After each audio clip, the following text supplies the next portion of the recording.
everyone, it's Gina. Today I'm going to show you how to make these super cute football glasses, perfect for the playoffs and also the Super Bowl. These are inexpensive and easy to make, and I'm going to show you how. I bought this glass from the dollar store. It even looks like a football. And also you will need some inexpensive multi-surface craft paint from the craft store that sticks to glass. And I like to use a dark color and a lighter color to give it the football color variation, and also some white craft paint for the threads. And you will need a natural sponge to give it the texture.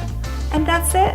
So if you like the video, please click down below, and also don't forget to subscribe if you would like to see more of my videos, and let me know if there's something you'd like to see, because I'll try and make it for you. So let's get started.